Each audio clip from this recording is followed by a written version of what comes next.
Fala, galerinha do 8º ano, todo mundo bem? Espero que sim. Sexta-feira, meus amigos, força pra gente!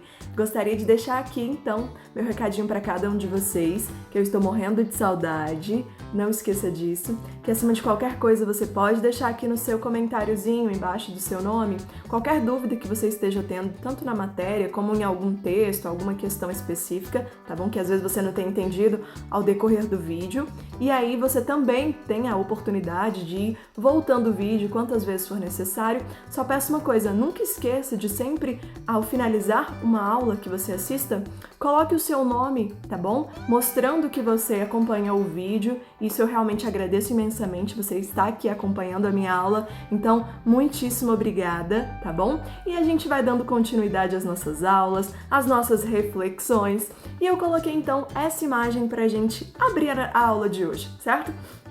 Gente, essa imagem chamou muito a minha atenção. E aí eu gostaria de deixar uma ideia pra gente, né? Que é o ato de acompanharmos, então, as nossas ações. A primeira pergunta a ser feita é: o que nós estamos fazendo para contribuição, né, da ajuda, da proteção à natureza? Às vezes a gente não para pensar, mas o planeta Terra é a nossa casa. Então a grande pergunta é: será que a gente está contribuindo de forma positiva, né, para a construção, para a proteção dessa nossa grande casa? Quando a gente analisa tantas enchentes, né, tanto desmatamento, será que essa contribuição está sendo positiva mesmo? Porque as pessoas, às vezes, têm um consumismo tão exacerbado, fora do controle, né, que não para analisar que as próprias ações estão sendo refletidas na natureza, né? E então, a gente continua com o nosso livro maravilhoso, foco na aula, sente-se em um lugar arejado, tranquilo, para que você consiga manter a sua concentração, certo? Valéria, qual é a nossa meta do dia? Meta do dia vamos trabalhar com a correção, né, daquele texto Poluição do Ar, e nós vamos adentrar o novo textinho que se chama O Day After do Carioca, ou O Dia em que o Rio de Janeiro derreteu. Vamos lá? Preparados? Abre, por favor, seu livro maravilhoso, mais queridinho, página 280, então. Eu espero que você tenha conseguido fazer a leitura do texto, fazer as suas reflexões, né? E então adentrado as questões. A primeira dizia o seguinte: o texto menciona alguns incômodos provocados pela poluição do ar. Que efeitos físicos esse tipo de poluição pode causar? Físico mesmo, físico. E aí você tinha algumas citações, né? Alguns exemplos, como por exemplo a irritação ocular, irritação dos olhos, problemas alérgicos, problemas respiratórios, tudo isso ocasionado pela própria poluição do ar, né?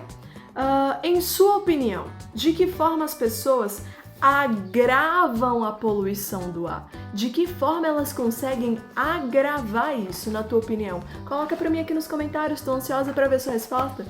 Olha o próximo, 3.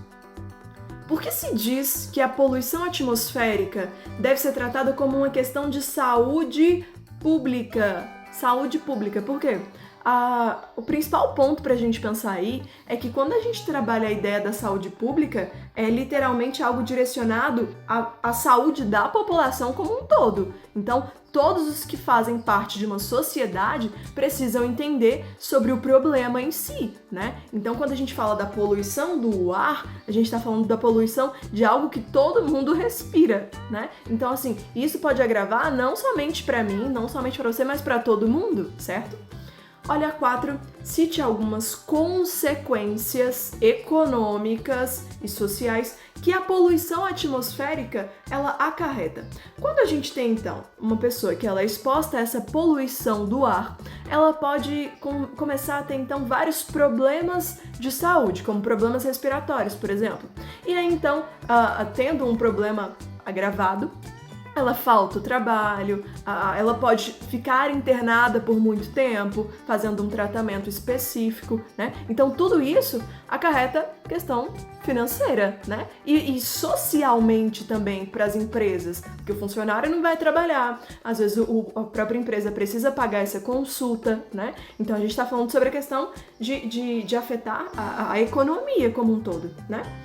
Você já sofreu algum tipo, né, de efeito da poluição do ar? Alguma crise alérgica, né, algum problema respiratório? E aí, coloca pra gente nos comentários. Explique o sentido da seguinte passagem do texto. Você vai analisar e você vai explicar o sentido desse trecho, ok? E ele dizia assim: por isso, as soluções indicadas para o problema da poluição do ar devem ser sempre dinâmicos e abrangentes. Medidas em áreas restritas ou de efeito temporário, nesse caso, tem pouca valia. E aí, o que você entendeu com esse trechinho? Eu espero que você tenha analisado de que, da forma que as medidas, ou seja, todas as soluções que são criadas, possivelmente para tentar, né, amenizar essa questão da poluição do ar, elas precisam ser efetivadas, mas acima de tudo, de forma rápida, abrangente, ou seja, que peguem todos os espaços, todas as comunidades e não algo local específico, porque o ar literalmente é algo gigantesco e inimaginável, né? E então, terminando, abre para mim na página 300, capítulo 14. Nós temos aí uma imagem que eu fiquei apaixonada por ela, porque ela traz pra gente algo totalmente marcante que veio fazendo uma correlação com essa página 301 que diz assim: bomba relógio. E olha lá, o planeta Terra é a nossa casa, ele tá afirmando. Será que estamos cuidando bem dela? Podemos, isso sim, colaborar na manutenção da Terra. Todos os argumentos conservacionistas e ambientalistas teriam mais força se conseguissem nos convencer de que somos inquilinos no mundo e que temos as mesmas obrigações de qualquer inquilino, inclusive a de prestar contas para cada arranhão no fim do contrato. E aí ele coloca pra gente duas perguntinhas. Você pode responder tanto no seu caderno como no seu livro, fique à vontade. Faça sua reflexão de forma bem tranquila e a gente vem seguindo pra cá. Página 302.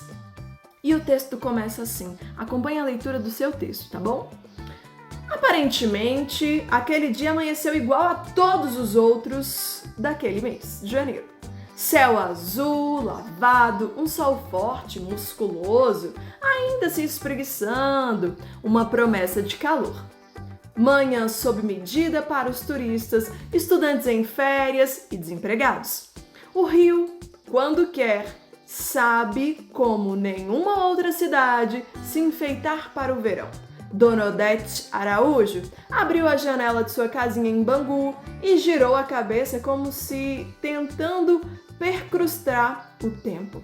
Viu um cidadão parado na calçada segurando um cigarro. A fumaça do cigarro subia em linha reta, parecia traçada à régua. Não havia a mais leve brisa no ar. Dona Odete respirou fundo, passou as costas da mão na testa gotejante e comentou com a vizinha: acho que hoje chegaremos aos 45 graus. Os moradores de Bangu entendem mais do que todos de altas temperaturas. A vizinha deu de ombros. 1 grau a mais ou a menos não faz diferença neste inferno suburbano. Na véspera, os termômetros de Bangu acusaram 44,8 graus, quebrando os recordes dos anos de 84, 85, 86 e 87.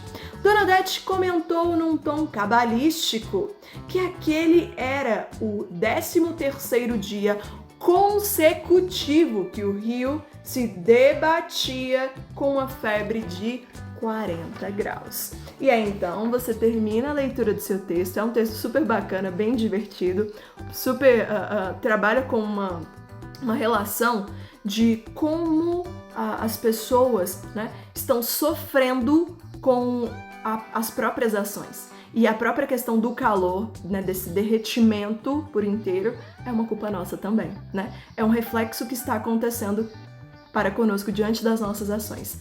E aí, então, é um textinho, não é pequeno, né?